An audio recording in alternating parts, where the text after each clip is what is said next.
राज्य में इस वर्ष मंगलवार से धान की खरीदारी शुरू हो गई है। धान मंगलवार को उदयपुर और सोनामुरा से खरीदा गया था। इस वर्ष धान खरीदी के लक्ष्य में से 20,000 लिया जा चुका है। 19 केंद्रों के माध्यम से धान की खरीदी की जाएगी। खाद्य मंत्री मनोज कांति देव ने संवाददाताओं से कहा। उन्होंने कहा कि धान 1,868 रुपये प्रति क्विंटल की दर से खरीदा जा रहा है। पहले ये 1,000 रुपये प्रति क्विंटल था। इससे किसानों को प्रोत्साहन मिल रहा है। इसमें राज्य के 35,000 किसान शामिल हैं, लेकिन ये मौजूदा सरकार का ऐतिहासिक फैसला है। उन्होंने कहा कि सरकार आने वाले दिनों में भी धान की खरीदारी जारी रखेगी। उन्होंने मंगलवार को अगरतला मुख्यालय में एक विशेष साक्षात्कार में मीडिया को बताया।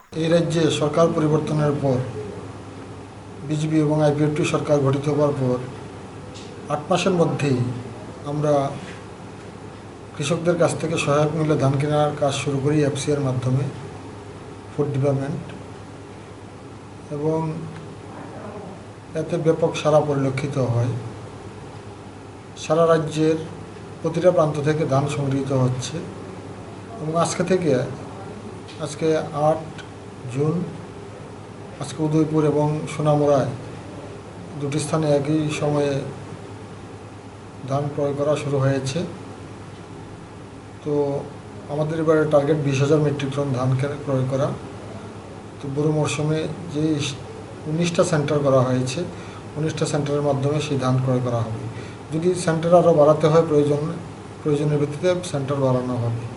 তো এখন পর্যন্ত আমরা বিগত মরশুমে দেখেছি যে 60,000 মেট্রিক টনের উপর ধান আমরা ক্রয় করতে পেরেছি এবং এতে কৃষকরা যেমন উপকৃত হয়েছেন, সরাসরি কৃষকরা তাতে উপকৃত হয়েছে এবং ধানের মূল্য অনেকটা বৃদ্ধি পেয়েছে।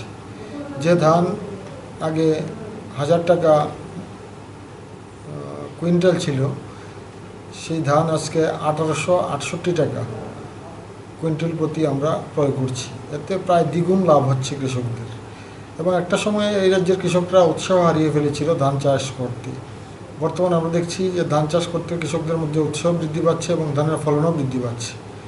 তো এই ধান চাষ করা কৃষকদের কাছে অনেকটা আগ্রহের সৃষ্টি যেমন হয়েছে, সেই সঙ্গে আমরা দেখেছি লক্ষ্য করে প্রায় 35,000 কৃষক সরাসরি এই ধান বিক্রির মাধ্যমে উপকৃত হয়েছেন। তাদের অ্যাকাউন্টে সরাসরি টাকা চলে যাচ্ছে এবং ধান বিক্রি করার 3 দিনের মধ্যে তাদের অ্যাকাউন্টে টাকা চলে যায়। তো এতে করে রাজ্য সরকার আর্থিকভাবে ক্ষতিগ্রস্ত, এটা সত্য যে প্রতি মেট্রিক টন ধান ক্রয় করতে গিয়ে আমাদের অনেক টাকা ব্যয় হচ্ছে। কিন্তু আমরা ধর্মনগর থেকে সাবরুম প্রতিটা সাব ডিভিশনে আমরা সেই ধান ক্রয় করছি এবং এই ধান ক্রয়টা একটা ঐতিহাসিক সিদ্ধান্ত সরকারের। যে এফসিআর মাধ্যমে ধান ক্রয় করা আমরা যখন বিরোধী দলে ছিলাম আগে অনেকবার চিৎকার করেছি বিধানসভায়, সেটা সম্ভব হয়নি। কিন্তু আমরা সরকার আসার পর 8 মাসের মধ্যে সেটা বাস্তবায়িত হয়েছে এবং সারা রাজ্যব্যাপী এটা ব্যাপক সাড়া পরিলক্ষিত হয়েছে। কৃষকরা উপকৃত হচ্ছেন এবং এই ধান ক্রয়ে সরকার কৃষকদের কাছে পৌঁছতে পেরেছে। তো এটা আগামী দিনও জারি থাকবে।